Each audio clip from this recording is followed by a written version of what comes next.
ఒక ఊరిలో నలుగురు స్నేహితులు విజ్ఞానంతో పాటు తమ పోషణ కోసం ఇతర కళలను నేర్చుకోవడానికి బయలుదేరారు. వారు ఒక గొప్ప యోగి వద్దకు చేరుకున్నారు. వారు భక్తి శ్రద్ధలతో యోగికి సేవలు చేయసాగారు. యోగి వీరి యొక్క సేవలను మెచ్చి కొన్ని మానసిక శక్తులను, విద్యలను ప్రసాదించాడు.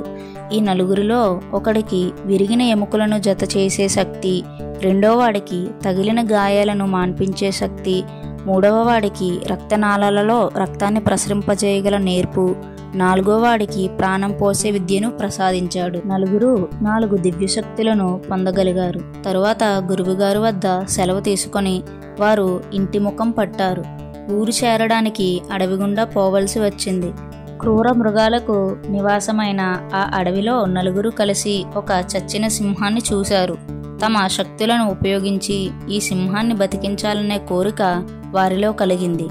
వెంటనే తమ విద్యలను ఉపయోగించడం మొదలుపెట్టారు. మొదటివాడు చచ్చిన సింహం యొక్క ఎముకలను జోడించాడు.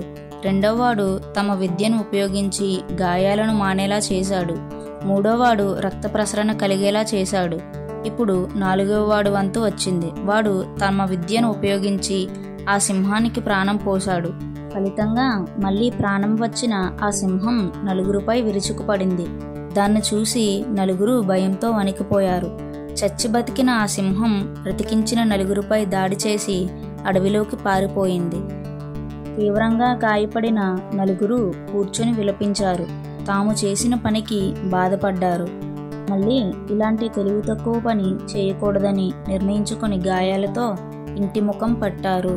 ఈ కథ యొక్క నీతి ఏమిటంటే, తెలివిలేని విద్య అనర్థాలకు దారి తీస్తుంది. ఇలాంటి మరిన్ని కథల కోసం లైక్, షేర్ అండ్ సబ్స్క్రైబ్.